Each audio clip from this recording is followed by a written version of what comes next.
vontade. Ei, gente, boa noite. Vamos começar a nossa terceira aula desse módulo introdutório, Introdução à Teologia Básica. E nós já vimos no nosso primeiro módulo sobre o que é a teologia e como que nós podemos desenvolver o nosso pensar teológico. E que teólogo é todo aquele que reflete sobre as coisas acerca de Deus, da sua verdade, da sua vontade. Então todos nós somos teólogos. E qual é o papel da teologia? A teologia ela tem o papel de responder a necessidades, a circunstâncias, a situações, a contextos, dando uma palavra sobre aquilo que Deus tem a dizer nesse contexto. Por isso que a teologia ela é histórica, ela é orgânica, progressiva. Não porque Deus se desenvolve ou se revela progressivamente, mas porque a nossa percepção de Deus é progressiva. Na nossa segunda aula nós falamos sobre os nossos prolegômenas, ou seja, aquelas bases, aqueles fundamentos que servem para uma reflexão teológica cristã baseada em pressupostos. E nós vimos ali sobre a natureza de Deus, Deus se revelando, o que é revelação, os atributos de Deus e como que esses atributos se relacionam conosco. Hoje nós vamos continuar a nossa aula e vamos falar sobre as fontes da teologia. Bom, nós já sabemos então o que é teologia, somos teólogos, estamos aqui para refletir sobre a vontade do Senhor, mas quais são as fontes que servirão de reflexão para nosso pensamento teológico, para o nosso desenvolvimento teológico? Bom, a teologia ela é feita levando como base 4 fontes, 4 fundamentos específicos: as Escrituras, a razão, a tradição e a experiência.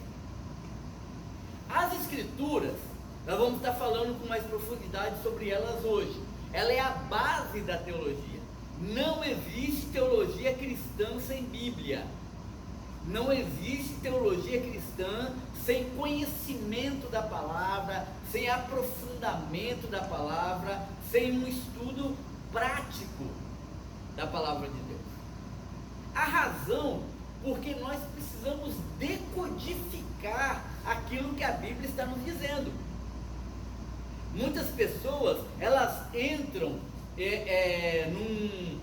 numa espiritualidade quase que fanática, em que elas simplesmente param de raciocinar.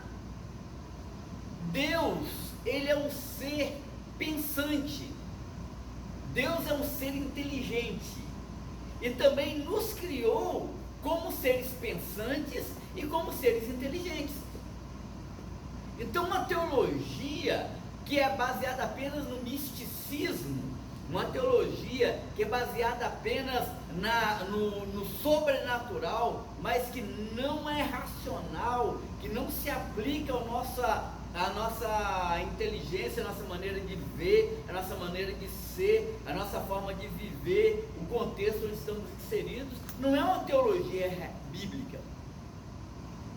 Quando Deus ele se manifesta em Cristo, você percebe que ele se manifesta se inserindo culturalmente. Jesus Cristo se torna carne e faz o quê? E habita entre nós, no nosso meio, junto conosco. Então teologia não é só colocar a cabeça no céu. Teologia é também colocar o pé no chão. A terceira coisa é a tradição. Mas o que eu estou dizendo aqui não é aquele pressuposto católico que diz que a tradição tem uma relevância maior do que as Escrituras. Não, não é isso. O que eu estou dizendo é que nós temos 2000 anos de cristianismo, pelo menos 500 anos de reforma protestante e todo o desenvolvimento histórico que a teologia teve nesse processo todo não pode ser jogado fora. Então nós temos vários credos que foram escritos, confissões como a confissão de Westminster, que são postulados que servem para que a gente possa fundamentar o nosso pensar teológico. Na nossa primeira aula, nós acompanhamos desde os pais apostólicos, andamos com os pais polemistas, os pais apologéticos, depois falamos da patrística, depois falamos da reforma, depois falamos do movimento modernista, né? E finalmente chegamos aos dias de hoje. Quer dizer, temos todo esse tempo de reflexão teológica. Então, nesse contexto todo, é muita soberba alguém achar que ele vai ter uma percepção que é inédita. Não, Deus me falou uma coisa que Ele nunca falou para ninguém nesses 2000 anos de cristianismo. Eu sou o cara que Ele me escolheu para que eu possa ter uma revelação totalmente diferente, acima de qualquer pessoa. A gente já sabe onde é que isso vai dar, né? Já viu muita gente levantando com isso e caindo também nessa mesma forma. Na verdade, a teologia, ela é feita na base da continuidade histórica. Então a tradição, ela é importante. E finalmente, a experiência. Porque vida com Deus é experimentar Deus. E toda vez que nós experimentamos algo novo no Senhor, nós mudamos. Veja bem, Deus não quer que nós criemos uma fé monolítica, uma fé cristalizada, aquela fé de, não, há 30 anos atrás, quando eu me converti, eu pensava desse jeito, eu defendia desse jeito, e eu continuo da mesma forma, e eu não mudo de jeito nenhum, e se alguém quiser mudar, que mude, mas eu continuo do mesmo. Já viram gente assim? Passa 20, 30, 40, 50, 60 anos dentro da igreja, do mesmo jeito, com a mesma maneira de ser, na mesma forma de ver as coisas, a mesma maneira de fazer as coisas. Mas nós precisamos entender que Deus, Ele nos desafia e nos direciona por meio de experiências. E nesse ponto aqui, é importante que cada pessoa vivencie a sua experiência pessoal com Deus. Agora você imagina uma comunidade que coloque a experiência acima das escrituras, ou a experiência acima da razão, ou a experiência acima da reflexão e da tradição teológica. Aí você tem aí um encontro hipotético dos 4 cegos que foram curados por Jesus, ok? Aí você tem o primeiro cego, que é Bartimeu. Rapaz, olha, eu estava lá em Jericó, próximo da entrada da cidade, Jesus passou, eu gritei, Jesus, filho de Davi, tem misericórdia de mim. Ele falou, olha, manda o cego vir aqui. E aí eu cheguei perto dele e Jesus perguntou, o que você quer? Eu falei, Senhor, eu quero ver. Ele falou, então veja. E opa, automaticamente vi. Aí está ali também o cego de Siloé, que falou, opa, peraí, não foi assim não. Na verdade, Jesus, ele chegou perto de mim, cuspiu no chão, fez o lodo, passou aquela terra toda cheia de cuspe na minha cara e me mandou até o poço de Siloé para que eu pudesse lavar o rosto ali. E aí, quando eu lavei o rosto no poço de Siloé, aí eu fiquei curado. Aí o outro falou assim, não, peraí, é isso não. Jesus não cura desse jeito. Eu era cego, Jesus chegou, botou as mãos sobre os meus olhos e disse, o que você está vendo? Eu falei, eu estou vendo borrões. E ele botou a mão de novo e falou: e agora? O que você está vendo? Eu falei: eu estou vendo pessoas como se fossem árvores. Botou a mão de novo e falou: e agora? O que você está vendo? Agora eu estou vendo tudo. É assim que Jesus Cristo cura. Aí levantou e falou: não, nada disso. Eu era cego de nascença e estava lá sentado lá perto da porta. Jesus Cristo passou e falou: seja curado, e eu fui curado. E os quatro começam a brigar por causa de experiência, quando na verdade experiência cada um tem a sua. Você não faz teologia sobre experiência pessoal. Imagina Paulo fazendo teologia sobre conversão baseado na experiência pessoal dele.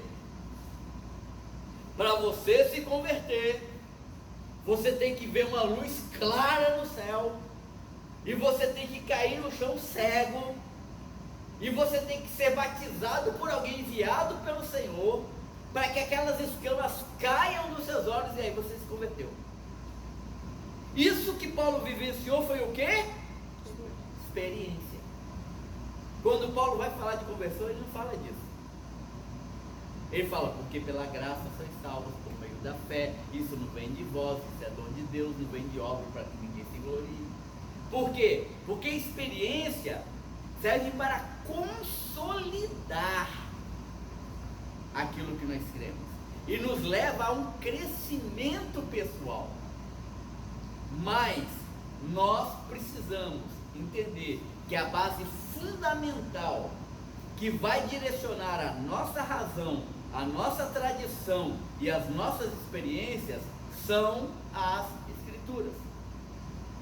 Então a primeira coisa que você precisa saber para que você possa fazer a sua trilha dentro da teologia é: qual é o seu conceito sobre as Escrituras? Para você a Bíblia é o quê? Porque é desse relacionamento que vai vir a base daquilo que você vai construir. Ah, pastor, a Bíblia é a nossa regra de fé e prática. É? Então isso significa que você acredita e está praticando de fato o que a Bíblia diz?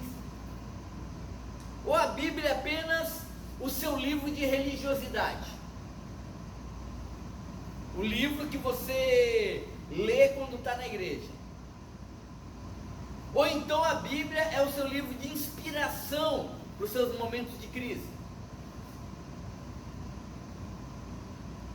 Uma outra coisa, em relação à Bíblia: a Bíblia é a palavra de Deus para você?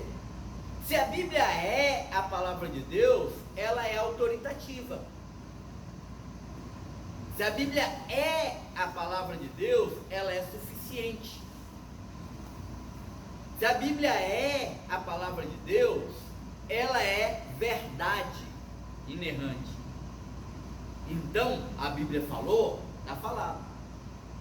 Ou a Bíblia contém a palavra de Deus? Porque esse é outro pressuposto teológico. Existem alguns teólogos que, para eles, a Bíblia contém a palavra de Deus. Isso significa que quando eles estão lendo ali a Bíblia ou pregando aquela palavra, ela é revestida de poder, de autoridade, de inspiração. Mas quando ele fecha a Bíblia, ela deixa de ser palavra de Deus. E aí ela se adapta à realidade humana. Então, pensa comigo. Quando você tem que tomar uma decisão e a Bíblia diz uma coisa e a sociedade diz outra, quem decide para você? Quem define as suas ações? Então você entende que o nosso relacionamento com a palavra, o nosso relacionamento com a Bíblia, ela é fundamental para a gente poder caminhar. Pessoal aí, tranquilo? Tá dando para entender até aí?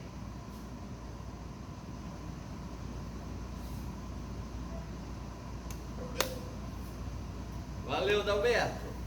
Então, perceba bem, esse é o primeiro ponto fundamental. Porque se eu pego a minha Bíblia, não leio, não medito, deixo ela guardada dentro da gaveta do meu criado mudo, como que essa Bíblia ela vai me direcionar, ou como a minha teologia vai se tornar uma teologia verdadeira, uma teologia cristã, uma teologia que me direcione a buscar mais a vontade de Deus.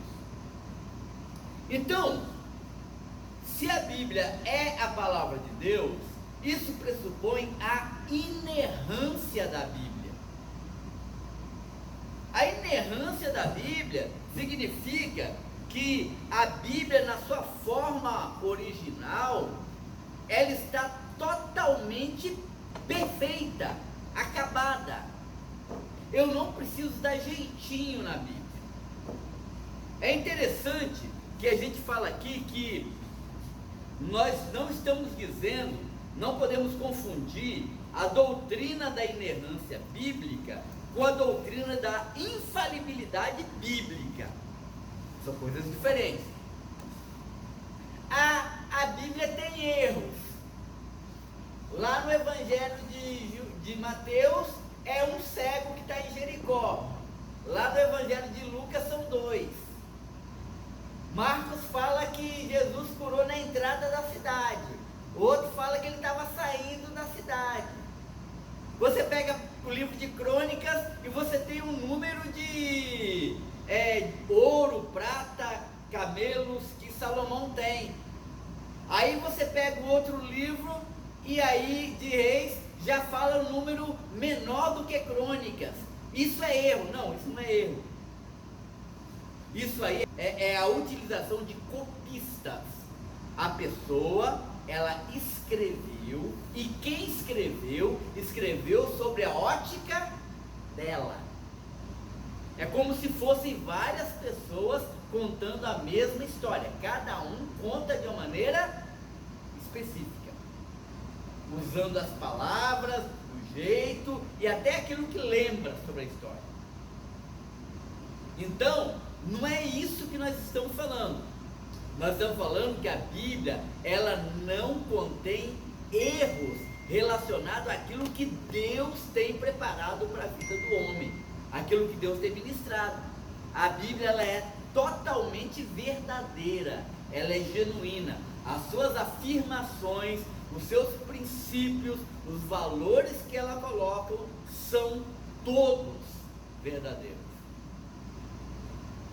Então, eu e você, para fazermos uma teologia cristã autêntica, nós precisamos primeiro definir isso. Se eu pego, por exemplo, não sei se eu posso citar nome, porque eu vou botar no YouTube e de repente o YouTube derruba, né? Algumas coisas assim. Mas, por exemplo, tem um pastor que foi um pastor famoso da igreja presbiteriana, pregava em tudo quanto era canto, o cara era uma sumidade, escrevia livros, escrevia e eu mesmo era fã do cara, o cara era top, era bom. De repente o cara passa por uma frustração, se decepciona com a fé e hoje prega exatamente o contrário daquilo que a Bíblia diz. Para ele, a Bíblia é um livro que deve ser lido e meditado, mas que não é infalível, que a gente não deve levar a Bíblia tão a sério assim como a gente leva, porque a Bíblia fala de amor, fala de paz, de aceitação, então a gente tem que aceitar todo mundo do jeito que é. O camarada caminha por um universalismo, O universalismo é aquela doutrina que diz que no final Deus vai perdoar todo mundo. Ninguém vai ser condenado. Porque o amor de Deus é tão intenso que Ele vai perdoar todo mundo. Não vai condenar ninguém. Aí você observa que o camarada, ele tem pressupostos teológicos. Ele faz um discurso e usa textos bíblicos. Só que quando você pergunta da Bíblia para ele, ele fala, não, peraí, a Bíblia não é tudo isso, não. Então, é muito fácil você ouvir pregadores, o cara prega bem, o cara é um bom expositor, ele tem uma homilética boa, tem um carisma legal, mas o que você deve perguntar é o seguinte, o que esse camarada crê sobre a Bíblia é o que eu creio sobre a Bíblia? No universo em que virou moda ser coach, usar a Bíblia como um livro de autoajuda, a pessoa que, por melhor que ele levante o meu astral, mas ele é apenas um motivador, trabalha a área só motivacional. Esse teólogo é alguém em quem eu vou me espelhar? Então, veja bem, é necessário que você, para que você possa caminhar dentro de um contexto, que você defina qual é a sua direção teológica. E para definir o seu direcionamento teológico, você tem que saber o que a Bíblia é para você. Ok? Então, outro ponto que a gente precisa caminhar também, outro ponto que nós temos que refletir também em relação a isso, é sobre o cânon bíblico. O cânon bíblico, cânon significa, eu já falei para vocês, cânon é uma vara de medir, era como se fosse um metro na época. E ele é usado para dizer quais são os parâmetros. Quando a igreja, ela começa a se estruturar, logo depois da morte dos apóstolos e dos pais apostólicos, a igreja ela começa a se estruturar, perseguida pelo Império Romano, surge uma pergunta. E a pergunta é: quais são os livros que são verdadeiramente inspirados? Haviam 3 razões básicas para essa pergunta. Primeiro, os livros que eram inspirados, eles precisavam de serem distribuídos. E o copista, o camarada que fazia cópias, era muito caro. Então, se era para se fazer uma cópia, tinha que ter certeza de que aquele livro era realmente um livro que valia a pena fazer cópia dele, para distribuir para outra igreja. Segunda coisa é a preservação. Estava se destruindo os textos, estavam se destruindo os livros, as cartas, e a igreja estava precisando de preservar, de salvar aquele texto que era o texto canônico, o texto que era realmente inspirado. Em terceiro lugar, as pessoas estavam sendo mortas se elas fossem pegas com manuscritos cristãos nas mãos. Então, o camarada fala, bom, falava assim, se eu tenho que morrer, eu tenho que morrer por um livro que vale a pena. De repente eu vou morrer por um livro que não é bíblico, que não é inspirado, que não é um livro canônico. Aí surgiu o tal do Marcião, né, o herege, que vai começar a criar o seu cânon. Marcião, ele acreditava que o Deus do Antigo Testamento era um Deus diferente do Deus do Novo Testamento.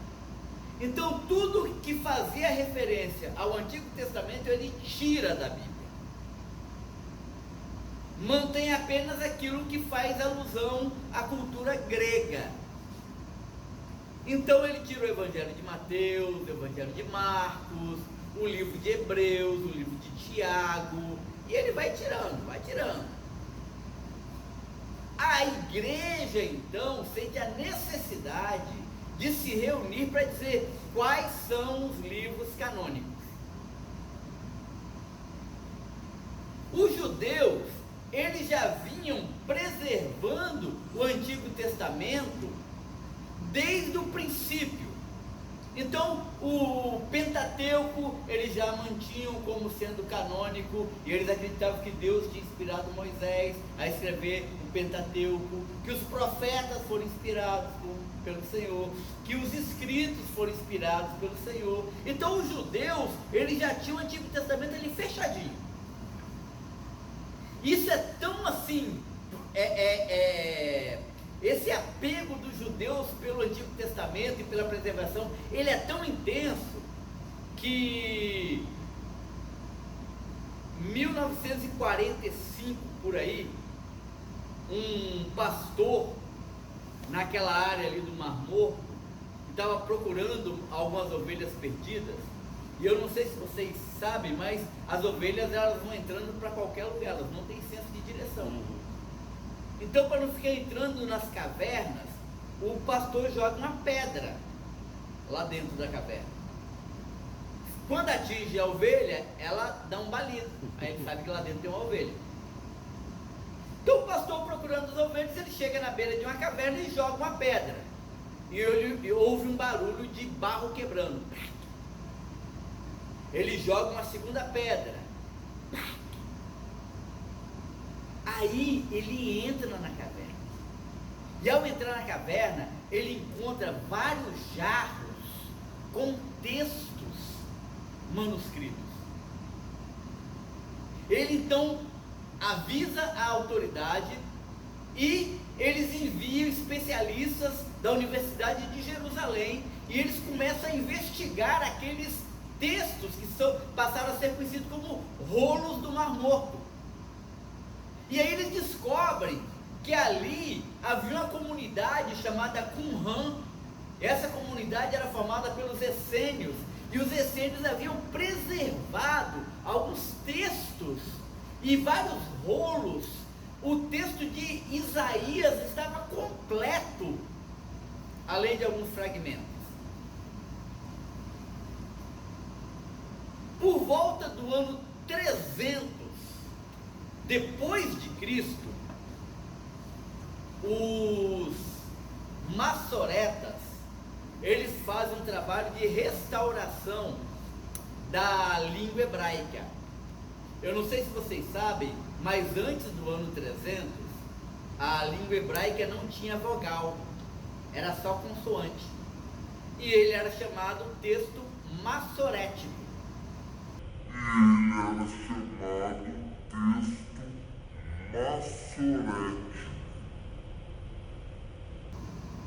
Quando eles fazem essa reforma e colocam vogais no alfabeto hebraico, os judeus, eles começam a eliminar todo o texto talmúdico e começam a usar apenas os textos maçoréticos.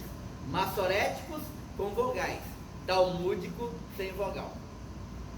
Então, todos os textos hebraicos que não tinham vogais haviam sido destruídos. O judeu pegava o texto, o papiro, e enterrava, e a terra consumia. Imagina qual não foi a surpresa dos especialistas da Universidade de Jerusalém, quando eles pegaram os rolos do Mar Morto e descobriram que aqueles rolos, eles eram textos talmúdicos. Eles não tinham vogal. Eles datavam de pelo menos 300 anos antes de Jesus. Quando se publicou essa descoberta, todo mundo dizia assim: agora a gente vai descobrir os erros da Bíblia, agora a gente vai descobrir que a Bíblia está errada, e blá blá blá, e tá.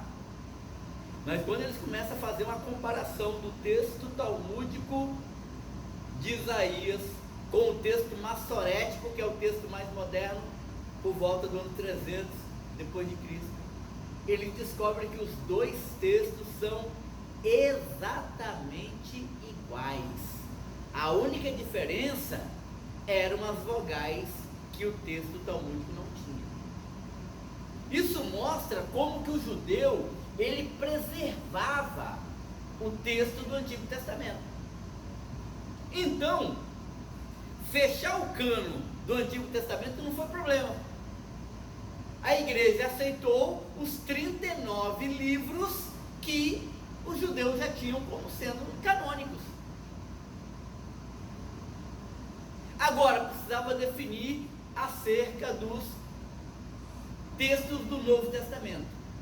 E aí foi feito o concílio, e esse concílio é o concílio de Nicéia, e lá nesse concílio se definiu quais eram os parâmetros para que um texto pudesse ser considerado um texto canônico. Primeiro, ele precisava de ter autoria apostólica. Então era um texto que precisava ter sido escrito por um apóstolo ou sob a influência direta de um apóstolo. Por exemplo, Lucas não foi apóstolo, mas foi discípulo de Paulo. Então o Evangelho de Lucas foi considerado canônico. Marcos não era apóstolo, mas era discípulo de Pedro. Então foi considerado canônico. Outros textos, eles foram considerados canônicos, assim, depois de muita polêmica. Eles eram chamados de antilegomenos. Houve uma polêmica tremenda, como por exemplo a carta aos Hebreus. A carta aos Hebreus foi considerada canônica porque ela foi considerada como escrita por Paulo. Só que depois se descobriu que não foi Paulo que escreveu Hebreus, mas alguém ligado a Paulo, provavelmente Apolo, Barnabé, Tito. Então assim, tem uma gama enorme de pessoas que poderiam ter escrito ali o livro de Hebreus. Tiago, por exemplo, quase não entra no cânon por causa daquela afirmação de Tiago: fé, se você tem fé, mostra sua fé pela obra, porque fé sem obra é fé morta. Aí eles fizeram um contraponto disso com Efésios 2, 8, 9, porque pela graça vocês salvos por meio da fé. Falaram: opa, esses dois textos aqui não se encaixam não. Só que a fé da qual Tiago está falando não é a mesma fé da qual Paulo está falando. Esse devocional de domingo agora falou sobre isso, né? Fé e obras. Porque enquanto Paulo falava da fé redentora, Tiago falava da fidelidade, da fé enquanto ação prática. Então vocês percebem que os livros foram incluídos no cânon, mas não foram de qualquer maneira. Foi passado por um crivo. Eram livros aceitos pela igreja. A igreja, os pais da igreja citaram esses livros, recomendaram esses livros, e finalmente, doutrinariamente, esses livros tinham algum problema. Então esses livros passaram por um crivo, e aí eles foram aceitos como canônicos, formando aí os 28 livros do Novo Testamento. Pastor, por que a Igreja Católica tem mais livros do que a Bíblia protestante? Porque no Concílio de Trento houve um movimento da contra-reforma. A Igreja Católica, ela se move para tentar barrar a reforma protestante. Eles começam a discutir nas teses de Lutero, e aí terminam condenando Lutero. Lutero, então, ele é excomungado da igreja, as ideias dele são consideradas hereges, e a Bíblia, ela acaba sofrendo alteração. Essa alteração começa com Jerônimo. Quando Jerônimo faz a tradução do grego para a Vulgata Latina, ele traduz para o latim, ele acrescenta como apêndice, no final do Velho Testamento, 7 porções de livros. Então ele vinha depois como apêndice, não fazia parte. Eram livros históricos, mas não eram livros aceitos como canônicos nem pela Igreja Católica. Só que no Concílio de Trento eles resolveram canonizar esse livro. E aí então esses livros passaram a serem chamados de deuterocanônicos. O que é deuterós? Deuterós significa novo, e canônicos é do cânon. Então os livros novos que entraram no cânon: Tobias, Judite, Sabedoria de Salomão Ben Siraque, Eclesiástico, primeiro e segundo livro de Macabeus, e uma porção, 3 histórias contadas ali no final de Daniel, um apêndice de Daniel, onde ele fala de Daniel e Susana, Bel e o dragão, e Daniel e os sábios, né? Daniel volta, cova dos leões de novo nesse apêndice. Então esses livros foram inseridos, mas eles não faziam parte do cânon. Tá ok? Alguma dúvida sobre isso? Então vamos lá. Quando nós falamos que a Bíblia, ela é autoridade, palavra de Deus, nós estamos falando dos autógrafos. Opa, ouça isso aqui. Ouça isso. Presta atenção aqui, gente. A Bíblia, ela surge com os autores inspirados por Deus. Esse escrito que foi feito por Paulo, por Pedro, por Moisés e tal, se chama autógrafo. Quantos autógrafos existem hoje? Alguém chuta? Nenhum. Não existe hoje nenhum autógrafo. Aquele primeiro que foi saído lá da pena de Lucas, de Mateus, não existe. Por várias razões. A corrosão do tempo, a fragilidade do material que era usado, o manuseio excessivo, destruiu. Acabou. Não existe. Mas os autógrafos, eles eram copiados. Então a cópia dos autógrafos eram chamados de apógrafos. Os apógrafos, eles eram copiados a partir dos autógrafos. Você vai ver que essa prática é muito comum quando você lembra de Paulo falando aos Colossenses: essa carta que eu estou enviando para vocês, depois de lerem, façam uma cópia e entregue aos irmãos de Laodiceia, e diga para eles mandarem uma cópia da carta que eu mandei para eles também. Então era muito comum essa troca de cartas.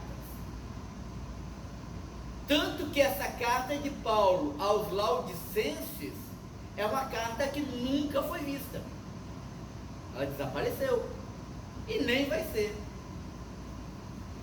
Então você tem que acompanhar que Deus, ele inspirou pessoas, mas também preservou a verdade que foi revelada. Os apógrafos, eles trazem um problema, porque muitas vezes no processo da escrita ele causava algum tipo de distorção. Com o Antigo Testamento, isso não acontece. O Antigo Testamento, você quase não vê, é mínimo, quase irrisório o número de discrepância do Antigo Testamento.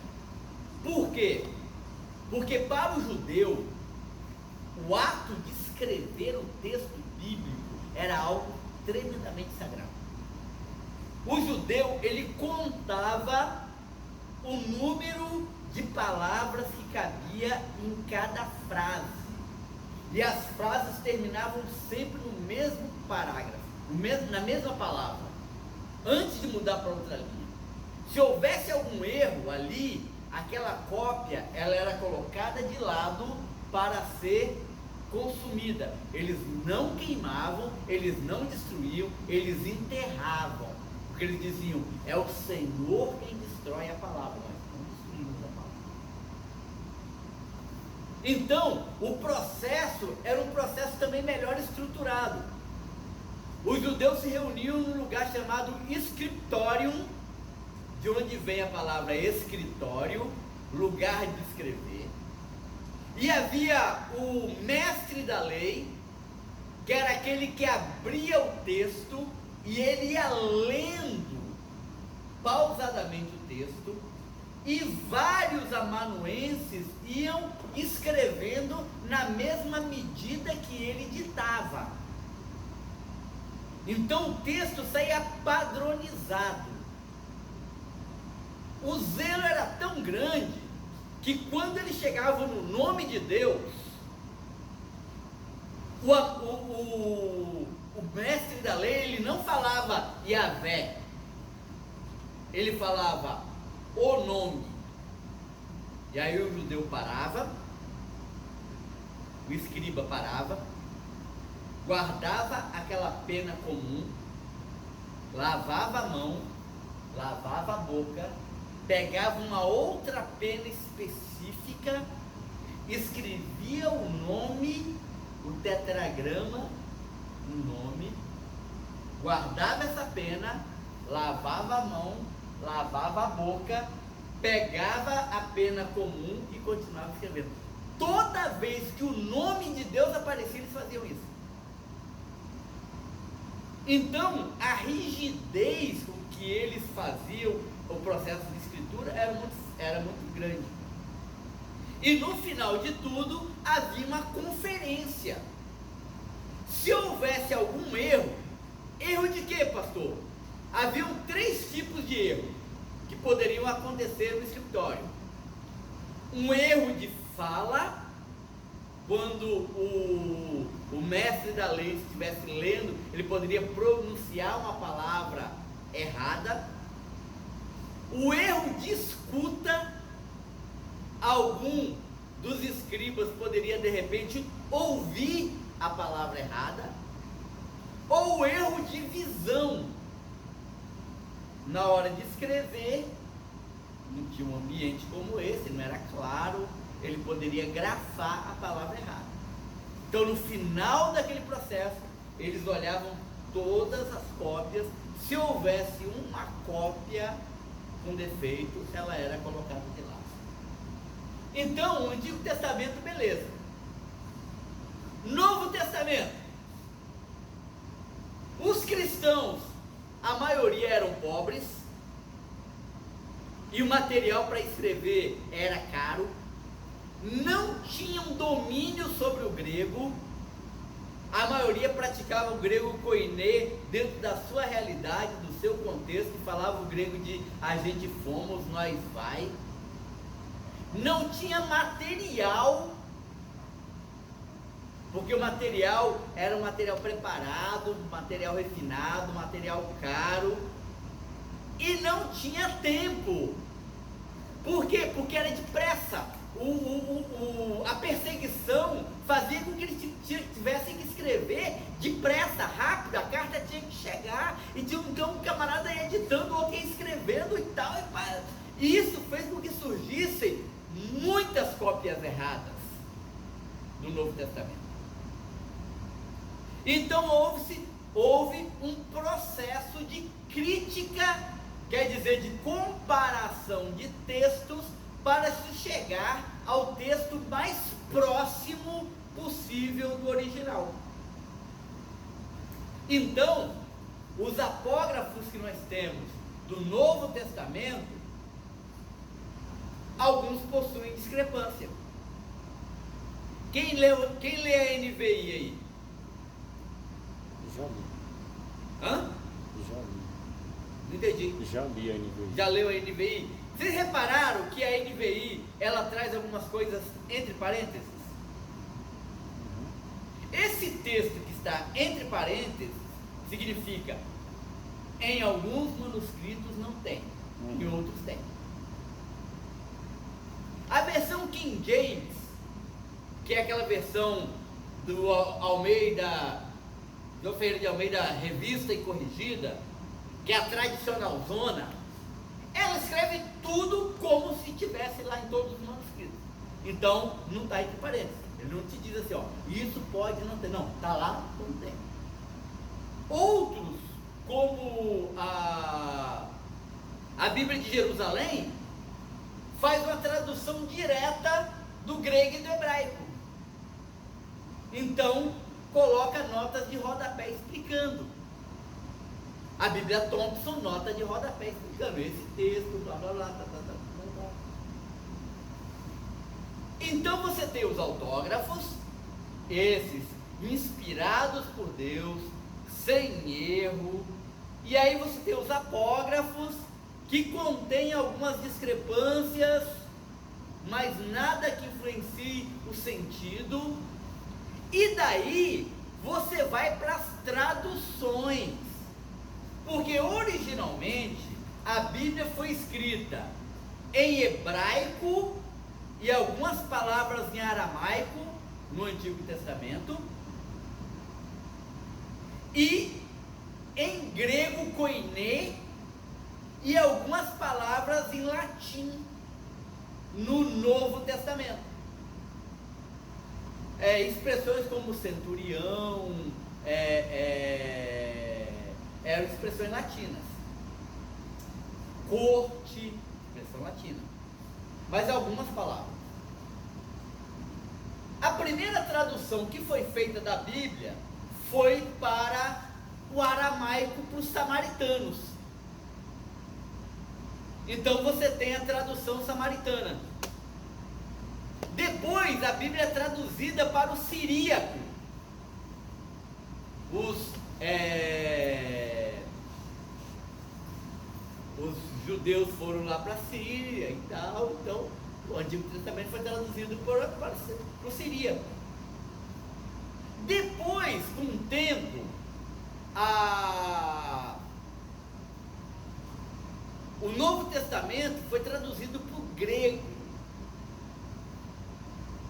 Aí é aquela versão da Septuaginta. Antíoco, Ptolomeu, ele era o imperador romano ali em Alexandria, e Alexandria tinha a maior biblioteca do mundo, com os livros mais relevantes do mundo. Então o que ele faz? Ele diz, eu quero também uma cópia do livro judaico. Segundo a lenda, eles contratam 70 homens, 70 escribas, cada um vai para um canto diferente do império, e lá eles fazem a tradução da Bíblia do Antigo Testamento para o grego. Quando eles retornam e comparam as versões, elas são exatamente iguais. E assim a Septuaginta passa a ser considerada também uma tradução fidedigna. Isso segundo a lenda, a tradição. Então, na época de Jesus, o Antigo Testamento que se usava era grego, era a Septuaginta.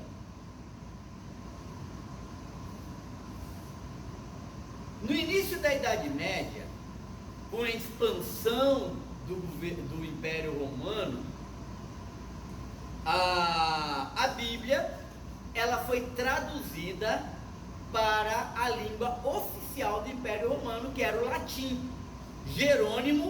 São Jerônimo, ele faz essa tradução que é chamada de Vulgata, ou a tradução vulgar.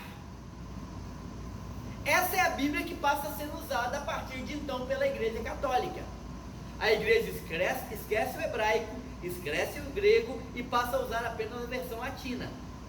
Lembra que os seus pais falavam que a Bíblia que a missa era rezada em latim, Dominus Pistos, etc. E tal. E a leitura também era só em latim. Com isso, as línguas originais praticamente se perderam, ficaram lá no passado, até serem redescobertas depois. Depois que se faz as traduções, a primeira pessoa a fazer uma tradução para o português foi Dona Maria, esposa do Dom Manuel, imperador de Portugal. Ela paga para se fazer uma tradução do Novo Testamento para o português. E aí, no Brasil, nós temos as traduções iniciais. A primeira, a tradução do padre Figueiredo, que não é uma tradução do hebraico e do grego, mas é uma tradução da Vulgata Latina. Ele pega a Bíblia em latim, traduz para o português. E a tradução de João Ferreira de Almeida, que é uma tradução do hebraico e do grego, que passa a ser a Bíblia protestante. Então você passa a ter duas Bíblias no Brasil: a Bíblia dos católicos e a Bíblia dos crentes. A Bíblia do padre Figueiredo e a Bíblia de João Ferreira de Almeida. Com o passar dos tempos, o cristianismo acaba tomando... Naquela época, para se comprar a Bíblia, tinha que esperar um compositor, né? O cara vinha trazendo as Bíblias no lombo de burros pelas cidades e vendia a Bíblia. E aí o pessoal pegava, aí a turma reunia e pegava as Bíblias. Se fosse de João Ferreira de Almeida, eles queimavam as Bíblias em praça pública e tal. E era uma perseguição muito grande. Até que entra esse período moderno, que é um período mais consumista, mais capitalista.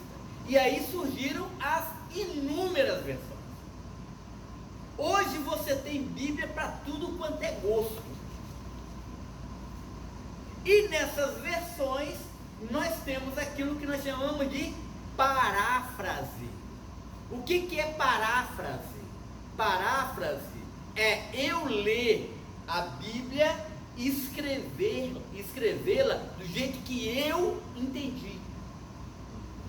Por exemplo, a Mensagem é uma paráfrase, a Bíblia do Eugene Peterson é uma paráfrase. O mais importante é o amor. Vocês lembram disso? Todo novo convertido ganhava essa Bíblia. O mais importante é o amor, tal, da Igreja Batista. Era uma paráfrase. No começo, a nova tradução na linguagem de hoje era uma paráfrase. Depois é que se fez uma pesquisa acurada, e aí se chegou a concluir. E aí foi lá no hebraico e no grego se fizeram a tradução verdadeira da Bíblia. Porque a editora Vida estava precisando de lançar essa Bíblia aqui, o prazo estava acabando, ia perder o contrato. Então eles pegaram a paráfrase que tinha lá nos Estados Unidos, traduziram para o português e lançaram. Veio em brochurazinha assim, capa vinho. Eu até tenho no meu, na minha biblioteca uma edição dessa, antiga. É uma paráfrase. Então veja bem, como teólogo, eu preciso entender essas coisas. Eu preciso entender que não basta eu pegar a minha Bíblia em português e lê-la. Eu preciso ir atrás de ferramentas que me digam o que eu estou lendo. E qual é a profundidade daquilo que eu estou lendo. Eu costumo dizer que, em relação ao grego, principalmente, a nossa língua portuguesa é pobre. Na aula passada eu falei para vocês que a palavra amor no grego tem 4 palavras para amor no grego. Cada uma diz um tipo de amor diferente. Aqui no Brasil, amor é amor, e até o que não é amor vira amor e acabou. Então, é preciso que nós estejamos atentos a esse processo, ok? Uma segunda coisa que eu preciso ter atenção como teólogo, como estudioso da Bíblia, é que tipo de hermenêutica eu faço da Bíblia. O que é hermenêutica, pastor? Hermenêutica é a ciência da interpretação. Existem regras para você interpretar um texto. A hermenêutica, ela tem regras, análises e métodos. A hermenêutica é só da Bíblia? Não. Um advogado, por exemplo, ele tem que aprender a fazer uma hermenêutica do Código Penal ou do Código Civil. Porque se ele não souber traduzir aquilo que está escrito ali em linguagem juridiquês, ele não consegue defender o seu cliente. Então é um princípio para que nós possamos interpretar a Bíblia. Então veja, não é apenas ler a Bíblia. O camarada não lê a Bíblia, vai ser um crente raso,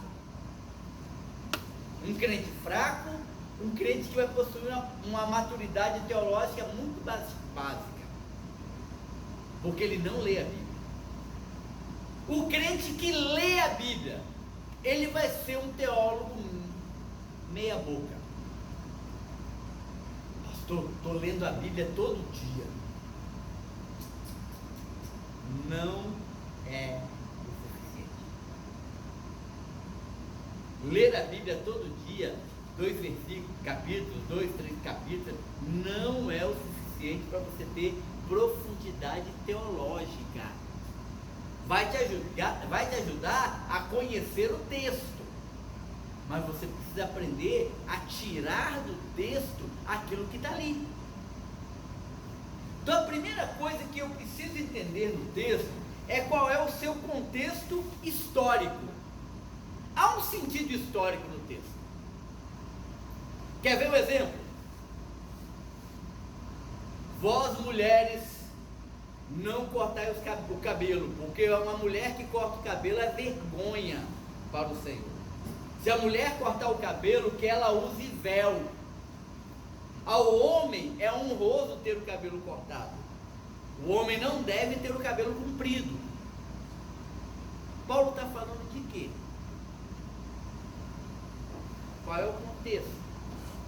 Qual é a história por trás disso? Existe um momento histórico em que Paulo está falando disso. Se eu não conheço isso, eu vou sair criando uma regra, uma doutrina, um postulado, um ponto de vista, em que eu vou dizer para as pessoas: não corte cabelo porque é pecado.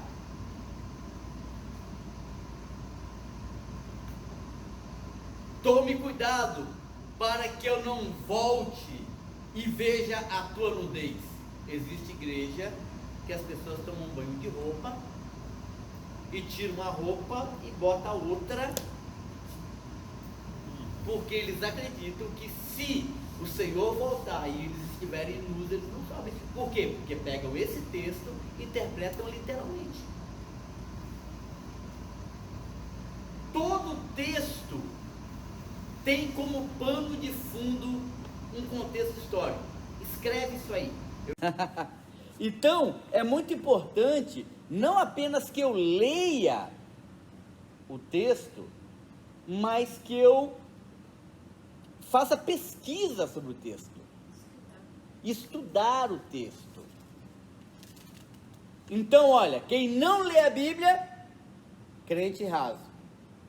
Quem lê a Bíblia, passa a conhecer a Bíblia, passa a conhecer o texto, mas quem estuda profundamente tem uma base teológica, uma sustentação sólida para a sua argumentação teológica. Quais os perigos que eu tenho que ter, quais os cuidados que eu tenho que ter ao ler e estudar minha Bíblia? Primeiro, cuidado com o literalismo. Os mais radicais, principalmente os hiper super calvinistas, eles acreditam que até cada palavra da tradução ali, ela é inspirada por Deus. O cara, quando usou aquela palavra ali para traduzir, Deus inspirou. Tem que ser aquela palavra. Então o literalismo, ele pode fazer com que a gente cometa alguns erros tremendos. Porque nem tudo que está na Bíblia é literal. Então eu tenho que saber interpretar aquilo ali. Se você é filho de Deus, se joga daqui, porque está escrito que você não vai tropeçar em pedra alguma. Jesus falou, aqui ó, eu sei o texto, cara, mas eu não vou jogar daqui, porque não é literal, não é isso que o texto está querendo dizer. O texto está querendo dizer que Deus cuida da gente, que Deus supre nossas necessidades, mas não para mim ficar pulando de cima do pináculo do templo, para ser mostrado. Então nós precisamos ter cuidado com o literalismo. Ler o texto e não saber interpretar o texto é caminhar para o erro. E a maioria das pessoas que são radicais demais, que são ferrenhas, que não abrem mão de jeito nenhum, é porque são literalistas. Mas o texto é como quando se discute, por exemplo, sobre ministério pastoral feminino. O cara diz assim, me mostra na Bíblia onde está escrito pastora. Aí fala, então me mostra na Bíblia onde está escrito diaconisa. Ou me mostra na Bíblia onde está escrito trindade. Não, mas aí, não. O literalismo é isso. O problema é que a gente aplica o literalismo só onde a gente quer.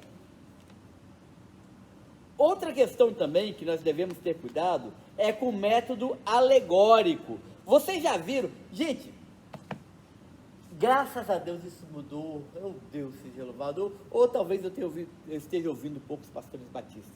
Mas o que tinha de pastor fazendo alegorias? Olha, irmãos, um homem vinha descendo de Jericó para Jerusalém.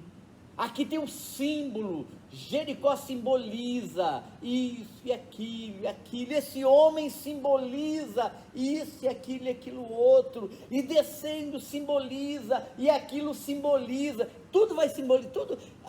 Qual é o problema da interpretação simbólica? Eu posso estar usando um simbolismo correto, mas também me abre espaço para que qualquer coisa vire qualquer coisa.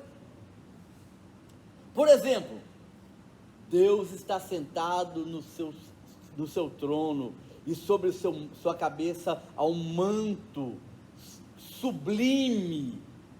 E aí o que a igreja, uma determinada igreja faz?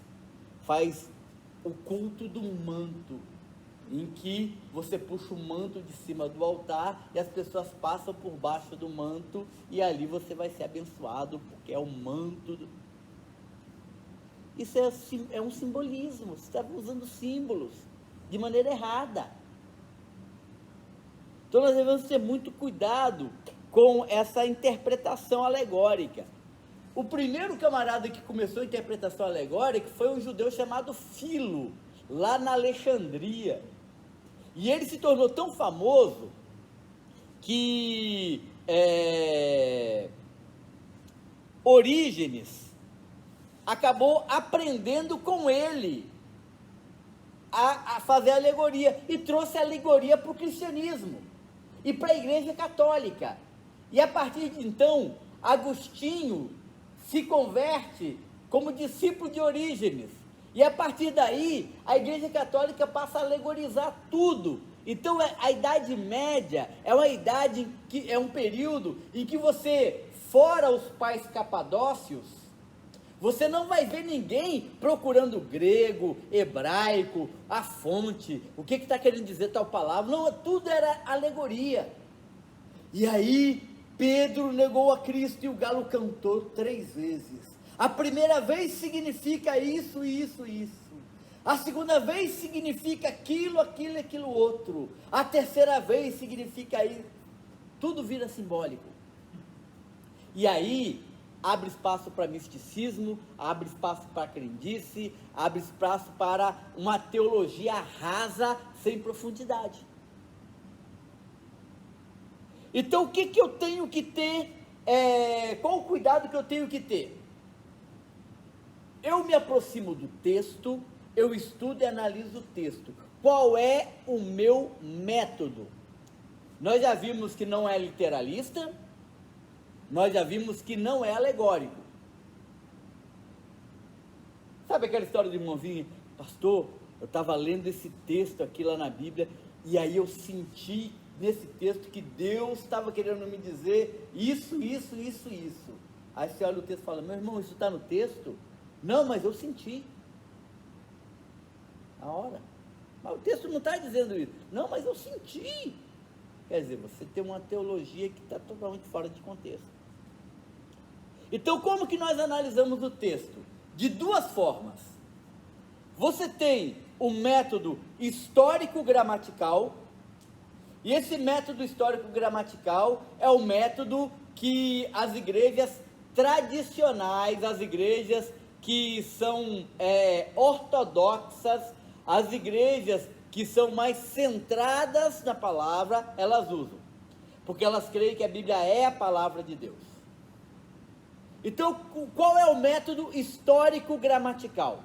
O método histórico-gramatical significa o seguinte: eu pego o texto e eu sinalizo no texto lugares, pessoas, e vou saber quem são essas pessoas. Pego um dicionário bíblico e olho que lugar é esse, que pessoa é essa, que contexto é esse.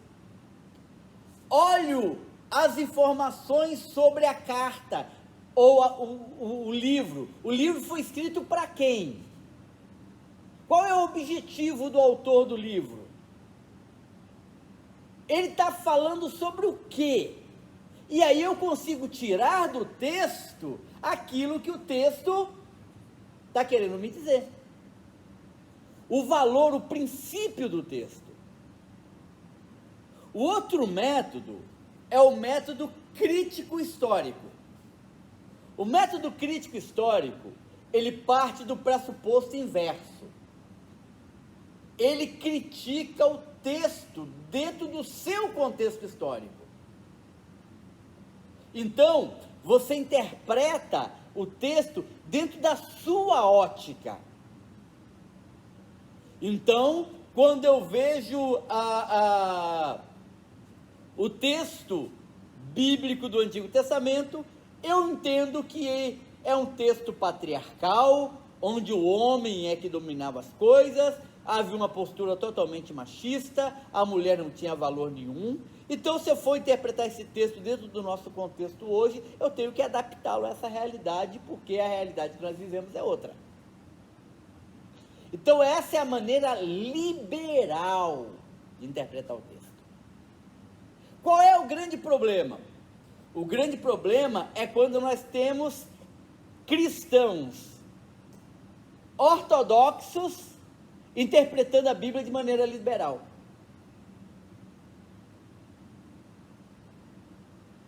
Cristãos ortodoxos interpretando a Bíblia do jeito que ele quer, aplicando a Bíblia do jeito que ele quer. Olha, não é bem assim. E aí solta aquelas pérolas. Se você for pesquisar por aí, você vai ver muitos pastores pregando, não se fala mais, pecado não é mais pecado, não se prega sobre isso, para quê? Se você prega sobre pecado, você ofende a pessoa que está na igreja, você ofende o visitante. Sermão sobre dízimo, campanha de mordomia, não pode, porque o irmão fica com raiva, o outro fica chateado, então a gente não pode falar dessas coisas. Eu lembrei agora daquela piada do pastor que foi pregar na igreja em vista a convites, né? E aí, antes dele ir para o púlpito, tem aquela reuniãozinha que tem sempre lá fora, né? Lá no gabinete, né? E aí o pessoal falou assim: pastor, vou falar uma coisa para o senhor. O senhor vai pregar, não fala sobre dízimo, não. Porque tem um irmão aqui na igreja, ele é muito rico. Ele dá oferta, ele ajuda a comprar as coisas, só que ele não é dizimista. Então, se falar sobre dízimo, ele vai ficar chateado. E aí a igreja vai perder as ofertas que ele dá. Então, a gente não fala sobre isso. Não fala também sobre adultério, porque tem um caso aí da irmãzinha, esposa de fulano de tal, que tá uma suspeita e o zum tá correndo, de repente se eu pregar sobre adultério, vai pegar mal para aquela irmãzinha, o pessoal vai começar a achar que é verdade e tal, então não prega sobre essa questão. Não prega também, pastor, sobre essa questão de fidelidade, de pagar as dívidas, porque tem vários irmãos aqui na igreja que estão passando por problema financeiro, estão com dívida na praça, já vê gente aqui na porta cobrar e tal, uma situação chatíssima. E se pregar sobre isso, esses irmãos vão ficar chateados e vão sair da igreja e tal. Aí o pastor falou, irmão, vem cá, então vou falar o quê? Eu posso falar mal dos judeus? Ele falou, dos judeus? Acho que não tem nenhum judeu aqui não, pastor, pode falar mal dos judeus então. As pessoas hoje, elas tesouram. Antigamente, o pastor pregava sobre um determinado pecado, a pessoa mudava de vida. Hoje o pastor prega sobre um determinado pecado, as pessoas mudam de igreja. Nós precisamos ter cuidado com a interpretação que a gente faz da Bíblia. A primeira coisa que você tem que perguntar é, isso é bíblico? Isso é palavra de Deus? Eu me lembro de um pregador que foi fazer uma série de conferência e contou um monte de história, contou um monte de anedota, contou um monte de piada, e fez algumas aplicações morais, éticas, e o pessoal riu, o pessoal entendeu, refletiu. Ninguém percebeu que ele não leu a Bíblia. No final, vieram para mim e falaram, gente, pastor, tem que trazer esse homem de novo, que culto bom. Eu fiquei pensando, mas Deus falou o quê? O que aconteceu? Não teve texto, não teve mensagem, não teve reflexão bíblica, não teve nada, teve um show de massagem no ego. Então nós, como teólogos, precisamos de estarmos atentos a esse estilo de mensagem. Eu me lembro que eu fui falar num retiro de jovens da primeira igreja de Batista de Vitória. Fui eu e um outro camarada que veio do Rio de Janeiro. Ele falou primeiro e depois fui eu, né?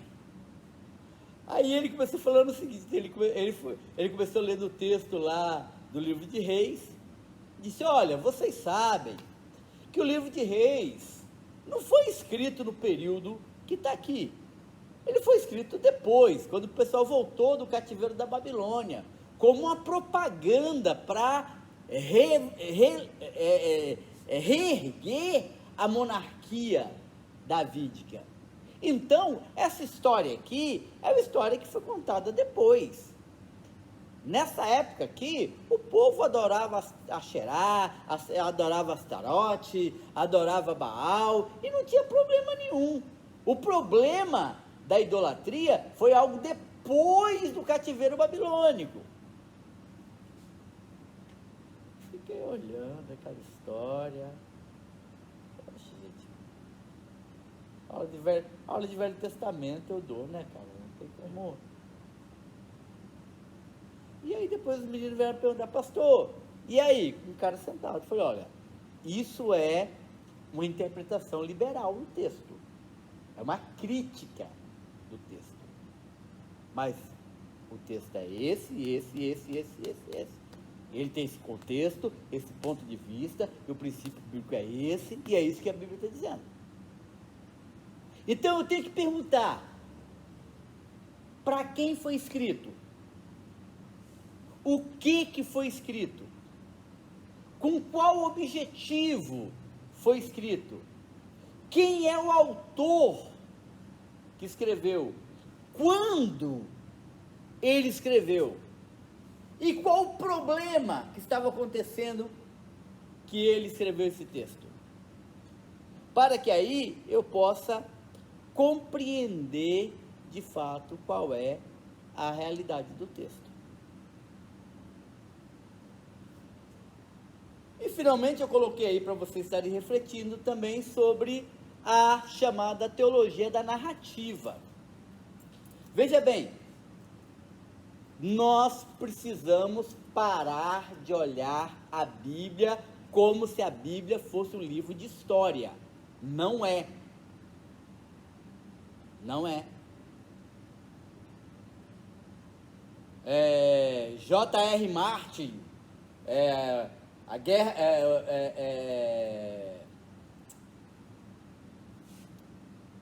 esqueci o nome do texto, As Crônicas do Gelo e do Fogo, cada livro dessa grossura, li todos os 6, não vou voltar a ler de novo, porque é história, já li, já sei, conheço, então vai demorar aí pelo menos uns 5 a 10 anos para eu ler tudo de novo, para ter curiosidade para ler. Tem gente que faz isso com a Bíblia. Ah, não, já li. Já sei, já conheço. A Bíblia não é um livro de história. As narrativas da Bíblia não são histórias, são narrativas de Deus. E Deus se manifesta por meio daquela narrativa. Aquilo é apenas pano de fundo. Por trás está ali a manifestação daquilo que Deus está querendo dizer para nós, mostrar para nós, e isso se dá dentro de vários contextos.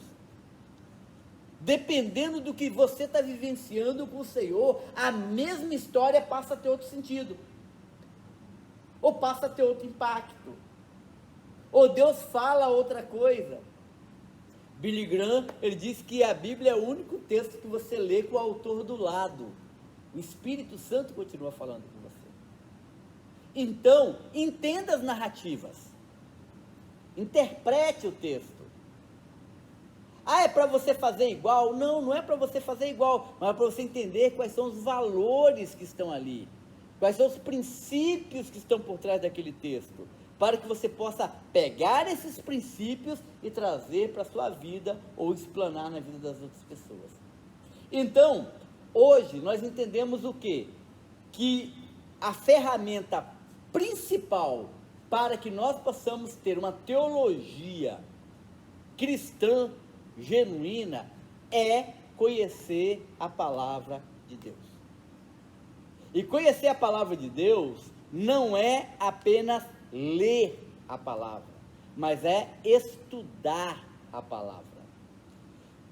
Então eu te recomendo, primeiro, arranje um bom dicionário bíblico.